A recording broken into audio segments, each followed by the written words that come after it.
Welcome back to another episode of the Pandemic Job Hunt. This podcast aims to break down key techniques and to uncover the industry secrets to help you stand out in getting a job during this once-in-a-lifetime pandemic we are living in. And I am your host, Andrew Barry.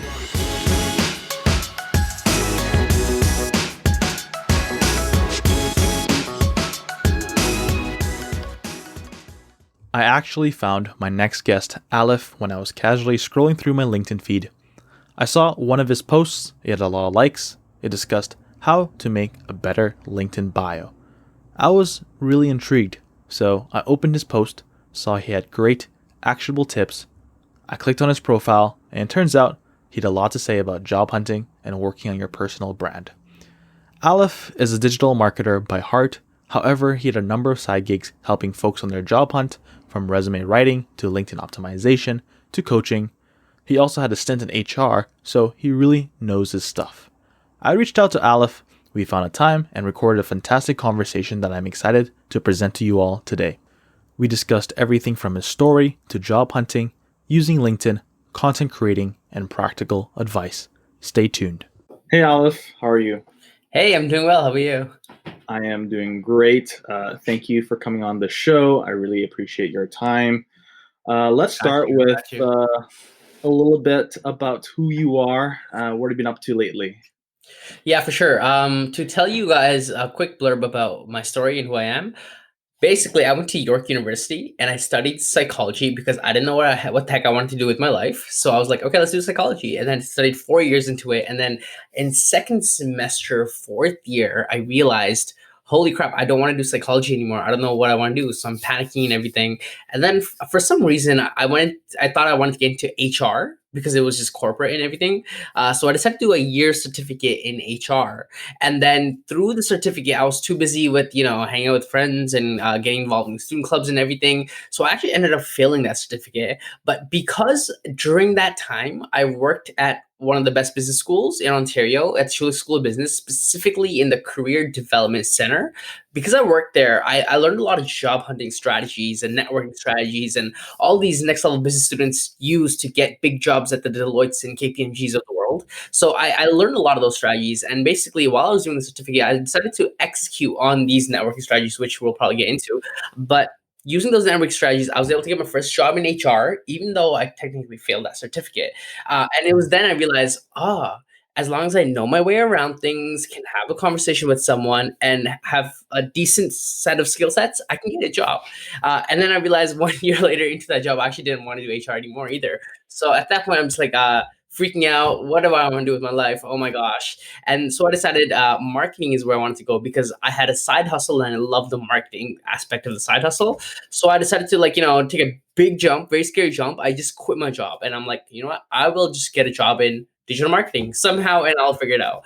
And again, using a lot of job hunting strategies that I've learned through my time working at recruiting in the HR space and the career coaches, and even through my side hustles where I was teaching job hunting strategies, I decided to implement them. And within about a couple of weeks, I was able to get my first marketing full-time role at a company called Canvy Box Marketing. And from there, I worked in a couple of other digital marketing agencies, and now I'm working as an in-house marketer where I am actually doing my passion this time, which is marketing. So I've had a number of switches, figuring out what I want to do with my life. And even without the qualifications and fancy certifications, I was yet able to still land my previous roles. Wow. So let's just go back a little bit. So you were in psychology at York University. Then after your first year, you decided that this is not for me. So you took a break in your degree, or Yeah. So you just, took it like an HR certificate on the side on top of your degree. Yeah. So by the second semester, fourth year, when I was about to graduate, I realized then, Okay. I actually don't like psychology. But then after that, I decided to do a year certificate. So it was a full-time certification at York Part of University York. for Okay. HR. Yeah. Yeah. And during that certificate, you were also working in the career services. Yeah. York? Okay. How you have a university as a career. I know. Yeah. Yeah. I was there. Yeah. Okay, so there you got your first taste of HR, and from there, after actually working HR, you didn't really like it. Yeah. and but you learned a lot in that process of actually looking for a job with your skills that you've now entered in marketing. But then now it seems like you're using those experiences and skills to really help others try to land a job in whatever field they want to land. Or are you looking? Or are you specifically helping those getting a job in marketing? Yeah, so right now what I'm doing is I had a number of side hustles, so like career coaching, online courses, coaching programs, virtual seminars, things of that nature, resume writing services. And as a way to get technically leads for the businesses, I had to put out content. So I started putting out content. Hey, how to get jobs? How I hack the job hunt strategy? How do you navigate career fairs and everything? And what's interesting is a lot of my friends started picking it up, and they kept seeing me as like the expert figure. I guess that's what happens when you put out content. And they kept reaching out to me with questions, and I'd be like, yeah, for sure. And I jump on a call with them, help them out, or some of them would just enroll into any one of my programs and everything. And Hmm. through that, I became weirdly known as the job hunting guy. Interesting. So content marketing for your own personal brand. I love that. Exactly. You already know. So you're a job hunting guy. This is your side hustle, or you also do a full time marketing role right now? Yeah, so I'm working full time in a marketing role. I'm a Okay. no, I'm a marketing specialist at a payroll software company, full time 9 to 5. And on the side, I do like content and side hustles and hobbies to keep me busy. But I Hmm. just know a lot about job hunting from my experience and the success my students have Hmm. experienced as well. Hmm. So let's go to job hunting specifically. Do you think the job hunting landscape and the techniques and strategies in job hunting changed since the pandemic first came? Yeah, I've definitely changed. I mean, a lot of the things I used to teach is like how to attend job fairs and navigate through job fairs and go to networking events and like, go meet a stranger for an in-person coffee chat. So all those strategies I teach aren't going to be applicable Yeah. right now in this circumstance. So I've always had to like pivot those strategies. Instead of meeting in person, uh, Hmm. do a Zoom call kind of like this, Hmm. or Virtual instead of coffees. going to a career fair, go to a webinar and then send out your LinkedIn URL in the chats. Hmm. So different ways to navigate it. So it definitely changed a lot. Yeah. Yeah, I definitely noticed for myself, like the beginning of the pandemic, I had to learn a bunch of new strategies in terms of actually putting myself out there because I'm very comfortable in general just meeting people in real life, going to these conferences and like kind of like network with people in person. I guess because in real life you have that full dimensionality versus like when you just cross the video, it's like one dimension is reduced. It's a bit harder to connect sometimes, even It is. authentically. Yeah, Um, totally is. And then there's like a weird lag, and Red flags, it's yeah. different when you're in person. You like you hold someone's shoulder by accident, or like you Yeah, have a good laugh and like hey yeah, handshake, and like humans need that like in exactly. person touch and stimulation instead Mhm, of like a virtual webcam kind of like this or yeah. you know. It took me at least a couple months to, like, kinda warm myself into, meeting people through Zoom and actually be a little more comfortable and try to, always get more energy. So, like, for example, every time I jump on a Zoom call, I always or at least, like, an important one, I always get, a sip of coffee or brew myself a cup of coffee just to Nice. boost myself up. Yeah. Um, And the other day, sorry to interrupt, but for sure. I saw my friend the other day, and Mhm. it's been a while since I've seen people in person. So I go up to him, I'm like, "Are you sure you're not a hologram? Like, is this not this is reality, right? Like, you're a real person." And then Yeah. he's like, "Yeah, are you real too?" And I'm like, "Dude, I don't know what's happening." Like, I Yeah. actually genuinely forgot how to talk to people. So I was like, "Oh, okay. How are you?" Like, it Well, just that's felt really true. awkward, huh?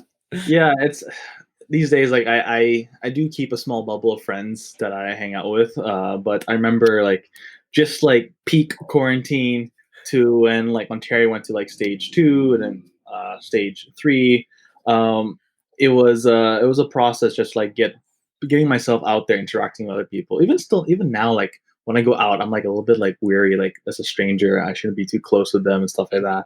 It's Uh, totally weird and it's really it's awkward. it's it's a new world, but I'm very comfortable now talking to people behind the screen. Or like, putting content out on LinkedIn or like doing this podcast, like connecting with people. Mhm. So let's jump into like job hunting. You say like you use LinkedIn mainly in terms of like putting content out there and you have some really good actionable insights. um, where did you learn all that, besides obviously your role, do you have other resources that you go to help you boost your, say, LinkedIn presence? What did I learn? LinkedIn content strategy? Is that what you're saying? Okay, let's start with LinkedIn content strategy and like you putting yourself out there. Where did you first pick up those skills? Yeah, And is for there sure. other resources that you utilize to help you hone that skills? Yeah, it's interesting. Actually, I was invited for another interview, kind of like this, a couple of days back, and they asked me like, "Yo, you're not afraid to post on LinkedIn? Like, it's such a weird platform. Like, there's professionals there and career. Like, it's not like an Instagram or like a TikTok or something, right?" And I'm like, "No, I just kind of do it." And he's like, What's your secret?" And I'm just like, I just do it, you know. Yeah. I guess the way I learned it is one thing I realized about myself is that I'm a marketer like by blood.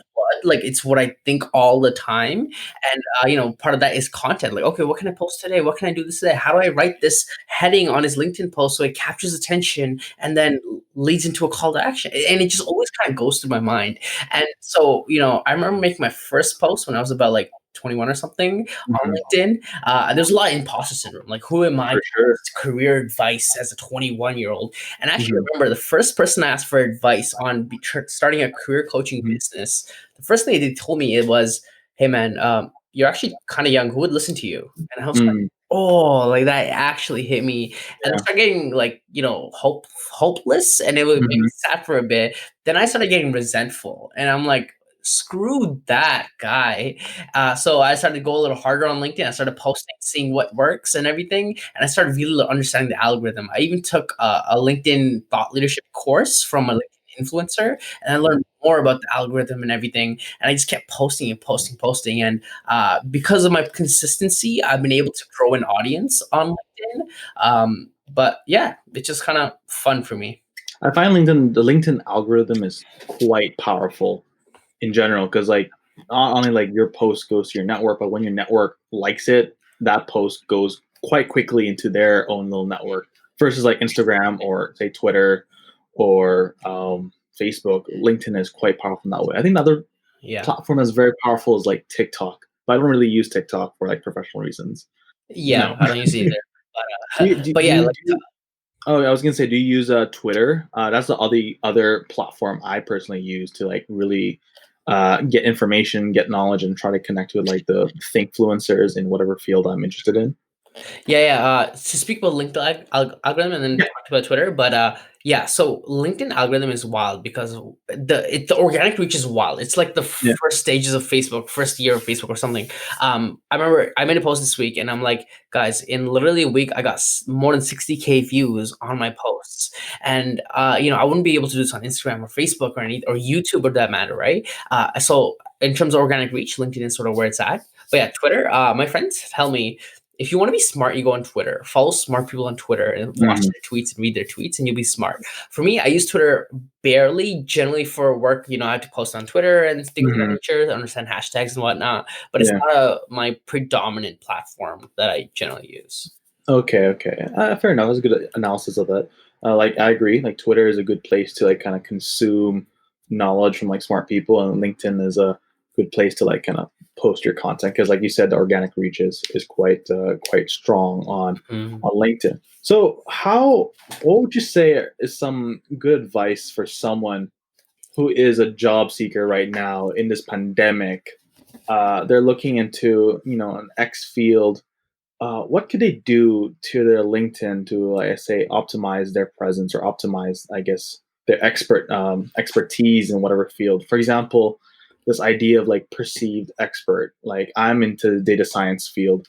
I post a lot of like data science related content, not just on LinkedIn, but on like a data science specific blog, and that's a method where I signal my expertise in data science. What would you say for someone who's a job seeker, how to use LinkedIn wisely, not just by connecting with people, but like posting content? Yeah, yeah, yeah. Content wise. Okay, so if they're asking for advice on how to use LinkedIn, I'm assuming they're pretty beginner. So Yeah. generally when people come up to me and they're barely on LinkedIn, I notice a couple things. First, they feel like a little intimidating because the platform is all about, like hiring managers and recruiters and all this stuff. It's not like a chill Facebook kind of thing. And second, they always say, I don't know what to post or what, like why, or like how. I don't even know how to use it, right? Or just how to build it. And for those people, I can go extensively on this, but I want to give you like a couple of points that your audience can use. But first thing I would say is when it comes to posting on LinkedIn, it doesn't need to be that serious. Meaning, it doesn't need to be like a world class encyclopedia of like that just makes you look so good. In fact, posts that are generally like that gets the least amount of engagement on LinkedIn. But honestly, it can be something simple. For example, let's say you're a student right now, and you took a class in psychology and you really liked how your professor taught something and they use a really cool analogy. What you might want to do is just share that on LinkedIn. Or maybe, if you took notes in class, share that on LinkedIn. Or let's say you are listening to this podcast right now, you might want to be like, oh, listen to this podcast that Andrew hosts and I learned a lot about things. Here are the 5 key points I learned. And that's it, right? It doesn't always need to be that serious. And what'll happen is as soon as you start taking it small steps at a time, you start noticing people will like and comment, and it'll give you feel a sense of like encouragement to keep going at it more and more and more. But for those just starting off, I would say just start there. I personally treat my LinkedIn as I call a public diary of mine, like a like public Hmm. diary where I kind of journal highs and lows and learning Hmm. opportunities throughout my day, and I post them on LinkedIn. Hmm. But I would say just start there for now. So I've noticed on LinkedIn, there's probably a few types of LinkedIn posts. One is something you post often is like these posts regarding to like knowledge bites, like top 5 insights. You open it, you can read some actual practical tips. There's another post in terms of another type of post where people actually post something emotional or something vulnerable about, say, I know I've noticed this recently. Like a lot of people post about their struggles job hunting during this pandemic. Oh, I've been applying to hundreds of jobs and facing rejection, but it's also like these moments of vulnerability. And another one could be just like something related, some content related to their opinion on whatever field they're in. What would you say is a good balance between those types of content? Because I know for you, a big part of your business is creating this content, so it drives viewers to your business. But for someone who is a job seeker, I'm not trying to like build a business. I'm trying to connect as many people, reach to like get hiring managers to look at me. What's a good balance in terms of that? Yeah, for sure. So a while back when I was job hunting, I decided to do this interesting experiment where every day I would post content on social media documenting my job hunting journey on LinkedIn and on Instagram. And basically, if I attended a job fair, this is before COVID. I mean, if I attended a job fair and I maybe like bumped into someone and I was like, what the heck, so rude. But then I'm like, oh, well, he was just busy and stressed. Oh, it made me think of this. Okay. Any reflections I had, I would post it on social media. And I would tell everyone, "Hey guys, I'm going to be documenting my job hunting process, and I think it's a cool experience for me." And what's interesting is that as I kept sharing my experiences, whether it's like I'm editing cover letter, or I'll post a picture of me like after an interview, and I'm like, "Oh, okay, so they asked me this question, this is how I answered this, is what I would do differently." What I noticed is that people started reaching out to me, and they were like, "Hey, do you need a referral? Hey, this is opening here. Do you need this? I can help you here." And a lot of people kept reaching out to me.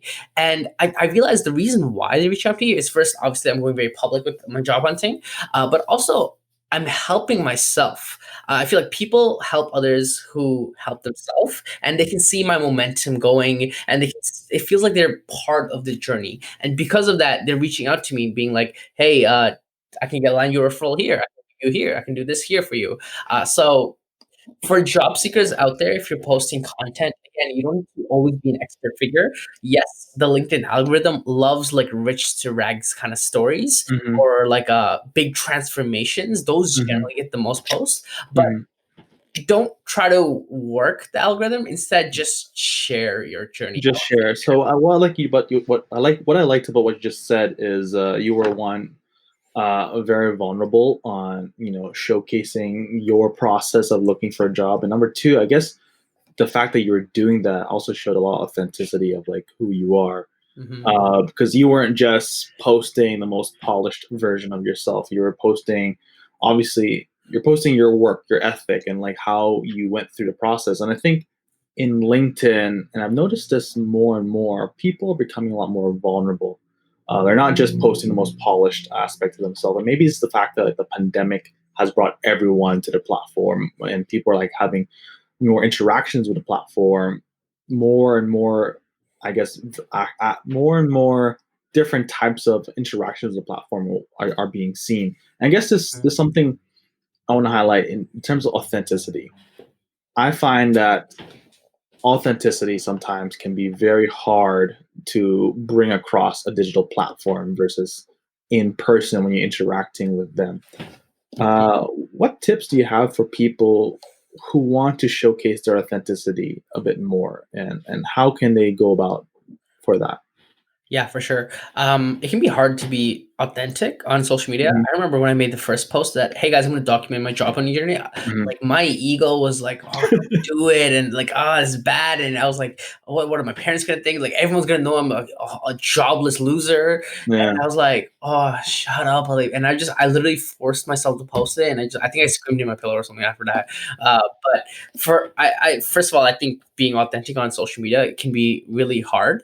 Um, what I've noticed with being myself, at least on social media in general, like I'm pretty like open with my life and everything, is that after the first couple of posts, people start to appreciate you or appreciate me, and because of that, I start to feel like, oh, okay, cool, I can actually be myself, and it's kind of um, a reassurance of some sort that hey, it's okay to be authentic. Again, if you're trying to be authentic, for example, I don't know, maybe you lost a job and you just want to share how you feel about that. It can be small steps. It doesn't always need to be like today I shall do la, la, la. It can be like, today I got a bad call from my mom and she told me that she was struggling with this, and like it doesn't have to be that big. But one thing I realize is the more authentic I am on social media, the more freeing it feels, and I feel way less stress posting about myself than if I were to worry about what other people would think. So I I don't guess know. Yeah, go ahead. I was gonna say like I've struggled with like trying to like be a bit more authentic in social media, like from like for a while now, and I'm much better at it now as I get older, much more mature, much more confident in my who I am and myself. It feels like, sometimes there's like your real self is here, one dimension, and like your, I guess, the social media aspect itself is another dimension. And like the goal is ideally for me is to get that as close as possible. So I feel like I'm less of an imposter or less of like someone who's just like, boosting my ego or something, and then not feeling like as well like if someone actually attacks me or like calls me out, I won't feel as hurt because I know that this is who I am, type of vibe. Yeah, What I'm saying? I Yeah. totally get what you're saying. I was listening to a lot of podcasts, and I keep hearing like, I was listening to one podcast, and it's like a big CEO, and he's like, "You guys have no idea. I don't know what the hell I'm doing, and every day I feel imposter syndrome." And I'm like, "What? But you're like the guy. You're like the Yeah. millionaire CEO guy." And he's like, "Yeah, like I don't know what I'm doing, and every day I'm trying to hide it." And I'm like, Mhm. like I realized one thing is that imposter syndrome Mhm. never goes away. I had this whole thing in my head previously where like, by the time you're a certain age, you'll figure out adulting Mhm. and you will stop like feeling Yeah. like an imposter, right? But I went to like a friend's party and he was like well Mhm. into his like late 40s and his couple kids. And Mhm. I remember this one time at the party where his wife was looking at his kids and she took a big sigh like and then she looked at her husband, who's my friend, and she's like, "Hey, I think we might have finally figured out adulting." And I'm just like, "Wait, you're like almost 50 and you didn't figure out?" And it just blew my mind. And it was then I Yeah. realized this imposter syndrome stuff, it will never go away. Even when we're Exactly. like a billion rich and famous and everything, we will still always have I this like guess. sense of Yeah. imposter syndrome, you know? I think for most, I guess, roles or jobs or whatever it is, it's always about how well you can figure it out on the fly or on the job. And that's Mhm. probably what makes you excel as a person or excel as an employee or whatever position you're in is how quick are you able to like figure out, okay, and tell yourself, okay, I don't know what's going on, but I know that I'm confident that I can figure out the next steps on my own. Or if I need help, I'll grab some advice from some people that I need. Exactly. You almost Yeah. have to like I think I read this quote recently, and I forget what it said. It's perfect to this what you just said right now, but Mhm. it's like the way you should assess someone's strength is how well they can like navigate uncertainty. Mhm. And we're always going to be uncertain, so it's all about navigating the uncertainty. I was like, That's so true. Oh my god. I think on my LinkedIn bio, I actually have a quote on the very bottom of my blurb. Is like my motto is like uncertain, like resilience through uncertainty or something like that. Yeah, I think I saw that Uh, actually. Yeah, maybe that was you. maybe it's me. That was you. Um, Anyways, going back to authenticity and job hunting, Mhm. reaching out to other people. How should you use LinkedIn to reach out to people in X, Y, and Z company when you're looking for a job? Do you reach out to the hiring managers or do you reach out to someone in a specific team, maybe the director? How would you go about it in terms of reaching out to other people and also how do you show authenticity by reaching out? Yeah, for sure. I think the biggest mistakes job hunters make when they're reaching out to influential key players who can possibly get them employed is they ask for things. And my thing is always don't ask for like a resume to be reviewed or a referral. Instead, ask for advice. There's something about when you ask someone for advice. For example, if your younger cousin who's about to start university came up to you and they're like, Andrew, like I'm so stressed and overwhelmed with like university, and I don't know how I'm going to be able to navigate it. Can I just borrow 15 minutes of your time to just ask you for some advice? Is that something you're comfortable with? I'm sure like you'd probably feel very like almost honored in a way, right? Yeah. So when it comes to jobs, because we got to use the same formula essentially. People like I, as a recruiter, when I work in recruiting, I would get a ton of messages from people being like, "Hey, Alif, can you refer me to this? Can you give me a job here? Can you look at my resume?" And like I'm gonna keep it 100, but those pissed me off. I was just like, "Am I a freaking toy right now? Like, you think I'm just gonna like?" And for their defense, they might not know what they're doing, but still, receiving those messages, I just felt so used and like it felt gross. But I noticed a change though. There would be students that reach out to me and they're like, "Hey, Alif, I love your content, specifically this, and I really liked how you said this. Can I ask you for a career advice over a 15-minute phone call?" And I'd be like, "Yeah, you invested in me, and I'm more than happy to give you a phone call. I can give you some advice rather than like a referral or his resume or something of that nature, right?" So the key here, when you're reaching out to whoever it may be, when you're job hunting, is ideally ask for advice. The specific script I tell my students is reach out to whoever, right? But instead of saying, "Can you give me a job or can you tell me about this company?" Instead, take the time to get to know them. And then in the messaging, say, "Hey, Jack, I noticed you work at this company as this, and this is interesting about you. Can I ask you for some brief career advice over a 15-minute phone call?" And I kid you not, my last 3 or 4 jobs, I've gotten it because of this. I asked for 15-minute phone calls for career advice, got on a phone call, they really liked me, and then I would get a referral.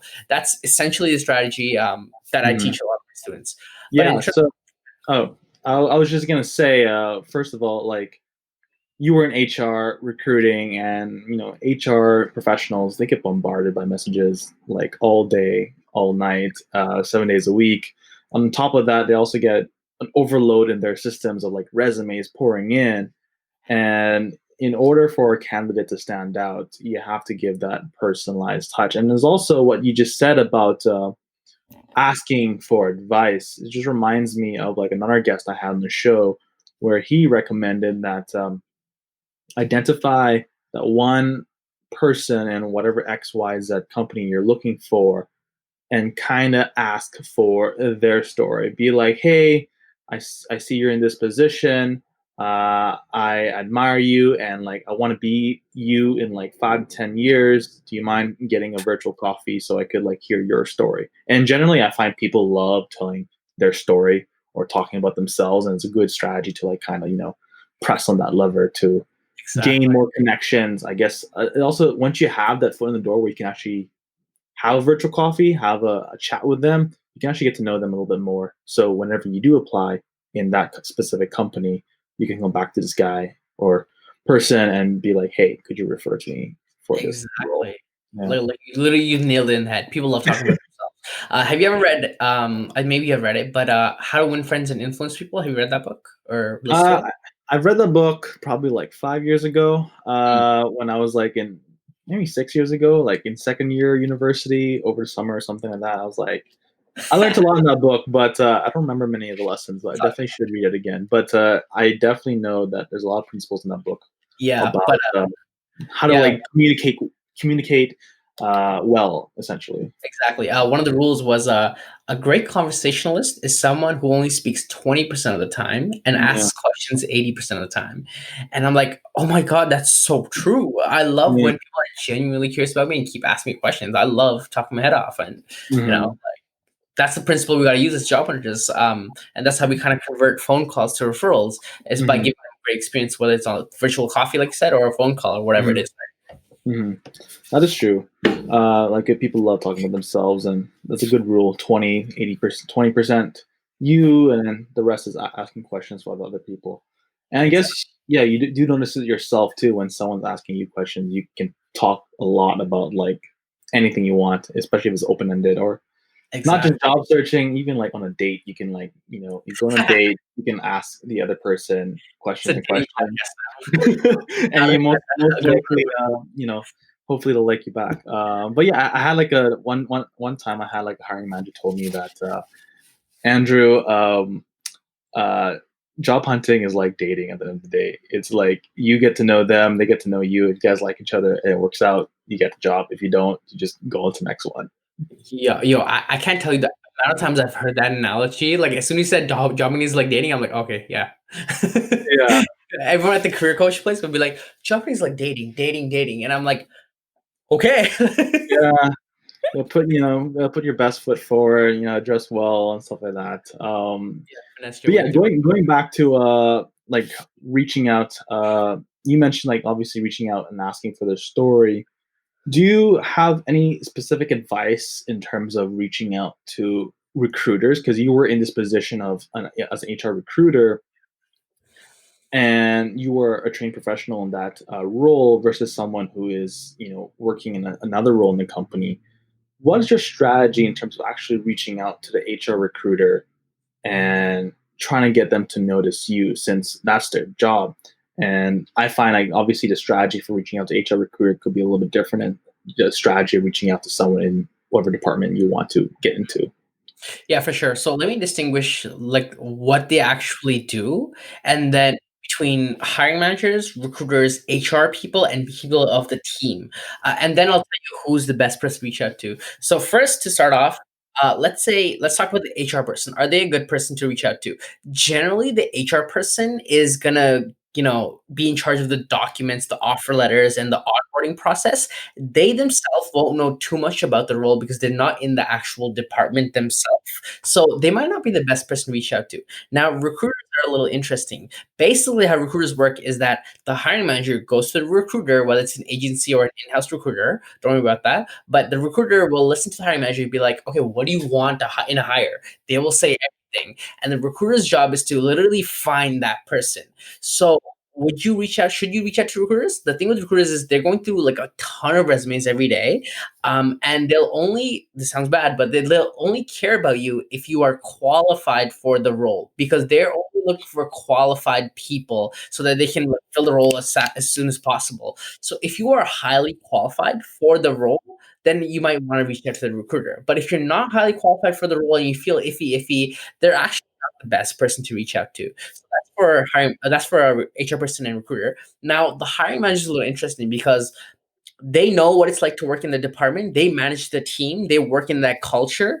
They are doing the literal hiring. And the thing with hiring managers you gotta understand is that even if you're not the most competent person for the role, if you are able to get the hiring manager to like you, then they have the authority to put you into the role. But like for example, if a recruiter liked you but didn't see you're qualified, they wouldn't do the same. So out of all those people that we mentioned, I would recommend hiring managers are generally going to be the best person to reach out to. But a lot of hiring managers are hard to get in touch with because they're busy, or a lot of people generally reach out to them, right? So what's the second best option? The second best option is reaching out to someone in the actual team, because a lot of companies out there, they'll have referral bonuses for people being referred into a role. I remember in my last company, they were like, "Hey, we'll give you $1,000 or something crazy if you get someone to be hired in our company and stay for a year." So it's actually in their benefit to refer someone. The only thing becomes is that you gotta, when you're on the phone, you gotta show that you're qualified, and you gotta make them like like you and everything. So the people you should reach out to ideally would be the hiring manager or the member of the team, or Okay. really qualified. And that's a very good insight. Just actually trying to distinguishing the other the roles in different companies, and I guess it's also different when you're applying and wanting to get a role in a smaller company versus a larger company. I Mhm. find in general, smaller companies is much easier to like connect with that one person or connect with the right person versus like a huge corporation like KPMG, Deloitte, or Air Canada. There's a different strategies in approaching larger versus smaller companies. Do you have any advice on the two? Yeah. So Approaching two, yeah. yeah, yeah. So big companies like the Deloittes and the KPMGs and like the corporate Walmarts of the world, there's a lot of bureaucracy and everything, and there's a lot of process-based things kind of sort of going on. So, the strategy would be the same generally if you're reaching out to people, but ideally reach out to like anyone of the team, ask for a quick phone call, ask for some career advice, all that stuff. It would generally be the same.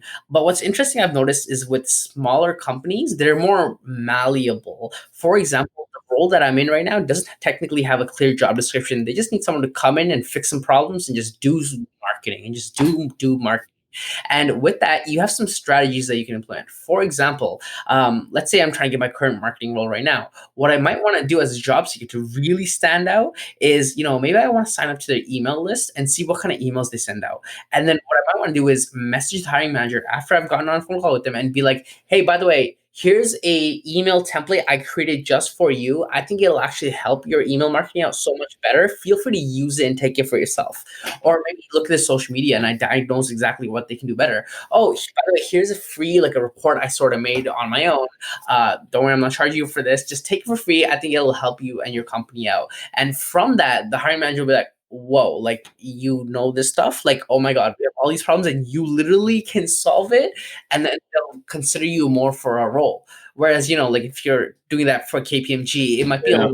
there might be like a lot of bureaucracy to kind of go That's through. true. That's true. It's harder to it's hard to show like how much you can add value in a larger corporation versus a smaller corporation, because like in a small corporation, small company like 20 or less, there's always work to do. There's always things that need to be done.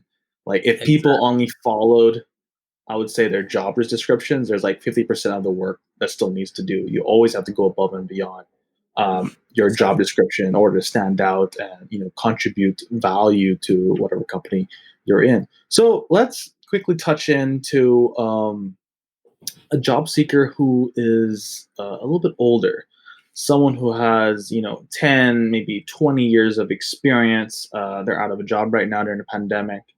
How can they look for a job? Because I'm sure their strategies must be a little bit different versus someone who's a recent grad or doesn't have that much experience under their belt. Yeah, for sure. It would be generally the same, but I would add something else too. Yeah. And what I would add is what I would do if I were literally them, and tell my students to do this, but make an Excel sheet and in different tabs, open LinkedIn, Facebook, Instagram, whatever social media platform that you're on, and then go through each of your social media friends list, and then write down in the Excel sheet a list of people who you think have a potential in helping you land a role, whether they're, I don't know, they're the CEO of a company or their manager here, or like they spoke at a conference here, or whatever it is, and literally go through all your social media platforms and write down that Excel sheet, like fill it up.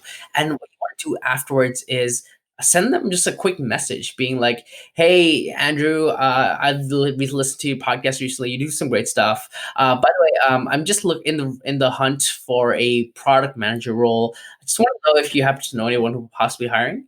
And the great thing is, like, if you have 10 years experience, you probably have like a network built at that point. So you can just pretty much, blast these messages away, and through that, you'll be more likely to land a role. What I'd recommend in the messaging, though, I would say, do you happen to know anyone whom you can connect me with so I can Mhm. learn more about this? Instead of saying, Mhm. "You know about a job? No, okay, bye." You know what I mean? But Yeah, I yeah, would yeah. add that step as a big thing for them. Mhm. I've always I've talked to some older professionals, and I've had a guest on the show earlier, and he was an older professional. And for him, yes, you have a bigger network, you have more experience to leverage your story. What he does is for whatever role he's interested in, or say there's a person he wants to connect. He has like in his back pocket. He looks for like the 7 key traits that he really thinks that he excels on, and he formulates 7 key stories where he's a star that showcases that specific trait. For example, say like you are leading a program at this organization, and you successfully contributed, or you grew this program X, Y, and Z. Tailor and craft a story around your role and how you did it to make you sound like the superstar in that story. And in that way, like I think goes back to the beginning in terms of like it's so important to work on your storytelling abilities. And when you're job seeking or job hunting and you're in the interview phase, you're selling yourself and you're also selling your story to Exactly. people. And I think older professionals, if you've been in the workforce for so long and you're not in the job seeking mode, maybe that's something you should focus on, is like honing these specific stories of who you are so you can showcase that story. You know what I'm saying? Exactly. No, I totally feel you. And I'd also like give it like one thing I noticed, and I'm definitely not. I'm only 25 right now, but like I noticed with a lot of my older friends, like in their like late 30s, early 40s, and I see it in my parents too. Like there's a comfort in the role, so they kind of just like, okay, I have a job, cool, and I'm just relaxed. I'm done. I'm settled, right? But the way I see it is like any second you can get fired. Like you can never That's true. like rely on a role. So you should always be, looking to outgrow your role, always be building a network, and then, Mm, creating a personal brand outside of work through your content on LinkedIn or whatever it is, just so you have that cushion so that you don't always have to mhm. rely on your job to sort of be there. You know what I mean? I think that aspect and that mindset is relatively new in many ways, especially with the onset of like social media, LinkedIn, how professional networking has become a more social media esque Mhm. presence, and the fact that now for like millennials and even Gen Z, people like to hop around roles much easier. You're here for 2 years in this company, then you want to hop on another role in this and as another company. It's much more commonplace to do that these days versus say 20, 30 years ago, where people join X company and you're pretty much there for like 30 years until you retired and climbing the corporate ladder. So I think the strategy and that mindset is relatively new, but I think it's now taking over the traditional mindset of staying in one company and kind of growing in there. Like in order to grow faster, maybe it's better to hop laterally across, say, companies or industries. You know what I'm saying?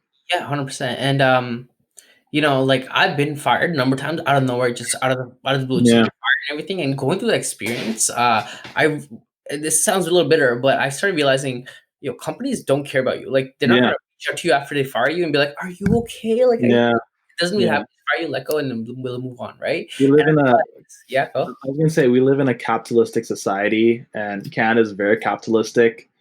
Believe it or not, and you are very replaceable at any moment. Oh, It's 100%. so easy. So like, Exactly. I always like tell people, if you are in a role and you find yourself in a better opportunity, take the opportunity, because in 2 weeks they'll replace you and like business will go as usual. Exactly. It's like a wilderness out here, and there's wolves everywhere, and you honestly have to watch your own back. So when I hear things like, for example, my dad gave me advice on careers. He's like, just find a company and they'll take care of you. You'll be fine there. Just grow for years there. And I'm like, are you kidding me? If I grow like if I stayed there for 9 years and I was like all attached to the job, and out of nowhere they just lay off, lay off, lay off. And I'll be shocked. I'll be like, what the Yeah. heck? How do I change things and what's going on? Right. In And order, I would say, oh, I was going to say, in order to really preserve, I say, your position in that company, you have to go above and beyond whatever your job description is. Like, you have to be, I read a book, I guess like a couple years ago. It's called Lynchpin by Seth Godin. I really recommend it. And like in his book, he talks about like the star players in today's economy is literally people who go above and beyond, and those who are so difficult to replace that you're pretty much indispensable. No one can replace you because you offer a unique set of skills that someone who just traditionally just follows would say, like your job description. For example, if you are in marketing and you have a specific role in marketing, um, and you just follow, what you've been told and stuff like that, versus a linchpin who, does his role. However, he's always looking for opportunities to add value there or here, or maybe you realize in your marketing role, oh, our company's social media presence is a bit low. How can we improve that? Or how can I improve traffic into the company if no one's focusing on content marketing, for example? So Exactly. that's the idea of like being a linchpin is your way to preserve yourself in whatever company you're in, and also gives you better advantages in terms of actually looking for a new role. Exactly. And I think, yeah, like you literally knocked it off the park. And I might even get that book now that you're saying it's a good Yeah, book. you should definitely read it. Yeah, Should I get it? Yeah. Okay. you should. Godin's like the godfather of marketing and just like thinking in general, and his Yeah. podcast is great. So, but yeah. I think the best way to watch your own back and have your own back is to like literally like outgrow your role. Like you gotta make yourself indispensable by having the skill sets that is basically like hard to replace, essentially. Mhm. You know what I mean? But yeah, Yeah. I agree with you, man. Like it's huge. Yeah. And I guess now, like going back to the job hunt, for someone who is pandemic job hunting, and we talked about like optimizing your LinkedIn. We talked about like who to reach out in terms of like the company.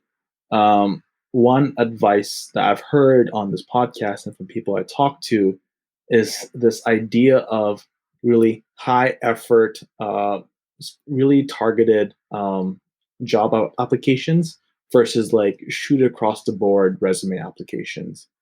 And because a lot of people argue that when you submit a resume, most likely your resume is not going to be seen because like half the resume is going to be cut by the ATS system, and in general, especially now in this pandemic, all these resume, I guess, aggregators are so clogged up with like the amount of applications. For example, one job I see on LinkedIn, it goes up, and 24 hours later, there's like 500 applications for that Yeah, one. it's Like, crazy.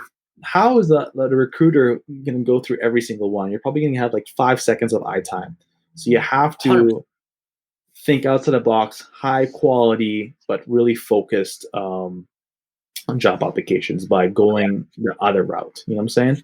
Exactly. And you're totally right. And the way I describe it is like this. Imagine you went to a bar and you met two people, John and Bob. John Yeah. comes up to you and John's like, I need a job. Can you help me? And you ask them, well, what kind of job you want? Oh, anything. Let me give you just job anything. Oh, okay. I still don't know how to help you. Like, what do you want? Who should I Yeah. connect? Right? It's hard to help someone who doesn't know what they want. Yeah.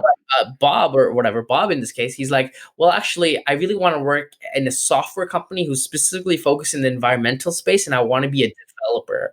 Do you happen to know of anyone hiring? And you can be like, no, I don't know anyone, but I have a friend who works in similar role I can connect you with. But I know this, but I know this.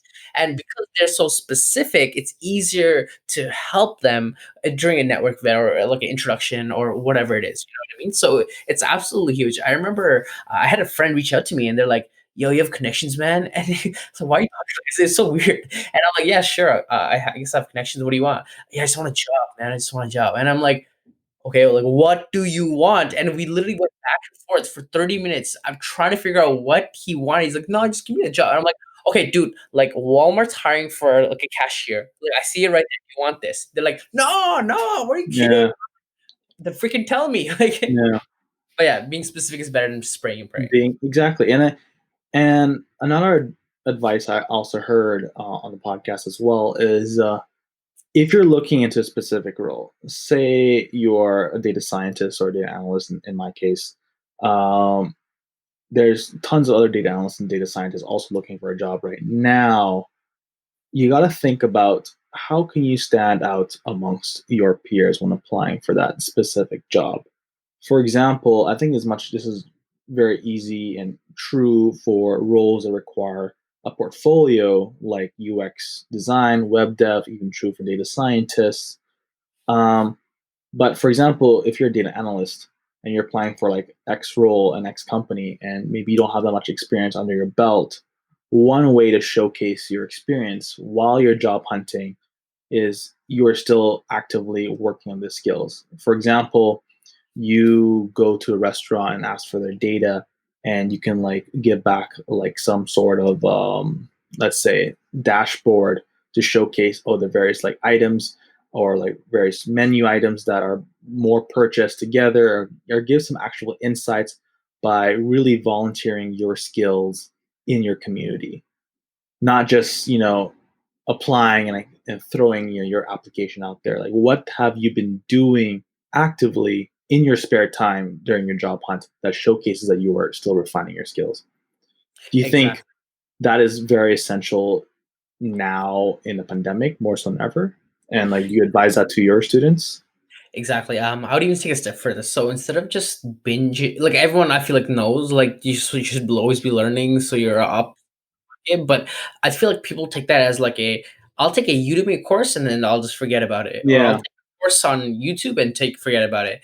The biggest thing I want to urge is don't just binge a course and do nothing. But instead, actually apply it. So instead of going on like Ahrefs or something and learning social media marketing and then forgetting about it, I want you to create your own blog, like social media following on Instagram or Mhm. on LinkedIn or on TikTok and everything, and literally like share like what you've learned from managing social media platforms. I think real learning happens. I forget the actual steps, but it's not just knowing, but applying. And I think the applying piece is so important. I know LinkedIn Learning is releasing a lot of courses. So, instead of just learning, like, I don't know, how effective communication skills, why don't you, like, actually go somewhere and try to talk to someone applying Mhm. it, write a LinkedIn article about it and share your findings. So I think Yeah, applying is huge. it's definitely harder than it sounds. Like, it does take a lot of effort to really apply those skills and really try to make something out of whatever you're trying to make. For example, in data science, that could be going through an interesting data set and like getting some interesting insights that no one has ever got. That takes a lot of time and effort. However, going through that process, Hmm. when you're in the interview stage with a recruiter, you can showcase that process and like, hey, I did this and this and that. I struggled in this, but I know the process in really finding insights in like a complicated, messy data set. And what's better is like if you actually grab those insights and putting it in a nice, like, formatic way on LinkedIn or on a website you created where you showcase those insights. So these are different strategies to really kind of stand out amongst your peers who just say they've done the basics of like, oh, I did this SQL course on Udemy, like you said. Yeah. Like another example is like when I was job hunting before this current role, I knew I needed Photoshop. I just sort of knew, but I didn't really like. I didn't need to know it. It wasn't like that. But I started like doing Photoshop, making cool graphics and everything. And like as soon as I came into this role, I started realizing, hey, do you know Photoshop? And I'm like, yeah. Can you put graphic here? And I'm like, oh, thank God I learned this. And Yeah. I'm now like adaptable at making graphics and everything because I Hmm. took the time to learn it. Even though when I was learning it, I was like, do I really need this? It's nice Hmm. to have, right? But to going out of their way and actually learning is huge. Like I said, by the way, I don't know. I feel like we're very different people, you and me. Like SQL and stuff. Like I looked into that and I'm like, I hate this. Like the numbers and it's too organized and analytical. Oh god, Yeah. It's crazy. it's a, it's a different field for sure. Yeah, I got into data science like, I guess, a year and a half ago, so not that long ago. And like, even I started without knowing nothing on like what this is, but I slowly dived myself into it, and I had like probably five different imposter syndrome roadblocks along the way. But every time I go through those roadblocks and persevered, I understood it a lot more and became more confident in these different technologies. But definitely takes a lot of time, and also definitely takes a lot of patience on yourself in terms of like, I'm learning this and it takes time, and also you can't rush learning. You have to like take time to learn, you know? I don't think I can never learn that kind of stuff. I remember my friend showed me all the VBAs and stuff. I was like, stop, put that away right now. Like it actually like stressed me out. So I think it's a brain analytical thing because I'm more of like a just go with the flow and just all over the Mhm. energy and everything, right? But I feel like maybe for you, you're more like a introverted kind of like analytical thinking kind of person, you know? Yeah, maybe it's a personality thing. I personally believe that when it comes to learning, anyone can pick up anything up. Oh yeah, It's just your will to really sit down and like learn it. Because I'm sure like whatever marketing skills like you have and I don't have, but if I take say 3 months out of my time to really sit down oh and yeah, kind of learn the basics, well, I think once you get the fundamentals of many things, a lot of things come pretty intuitively. You know what I'm saying? Once you get the fundamentals right. yeah, But 100%. anyways, thank you for taking your time on the show. I really appreciate your insights. However, I always give 30 seconds to a minute towards the end of the show where I give the floor to you in terms of for you to talk about anything you want. So the floor is yours. Oh God, I feel like so stressed right now. I don't know. I don't even know what I was saying. Even though you told me, but anyways, hey guys, if you want to connect with me on LinkedIn, feel free to let me know if you have any questions about careers, professional development, job hunting, whatever you might be stuck in your job. I have a Mhm. free email course right now on my LinkedIn platform. I share to anyone who needs help with their job hunting. It's super helpful. A lot of great reviews. It's free. Like just take it. But Mhm. yeah, that's all I gotta say. I don't know. I do dance on the spare time, so if you dance, let me know. Nice. All right. Thank you. This is the end of the show. Thank you for tuning into the Pandemic Job Hunt podcast. As always, I would love to get feedback, so don't hesitate to get in touch through my Twitter at Andrew H. N. Barry or LinkedIn.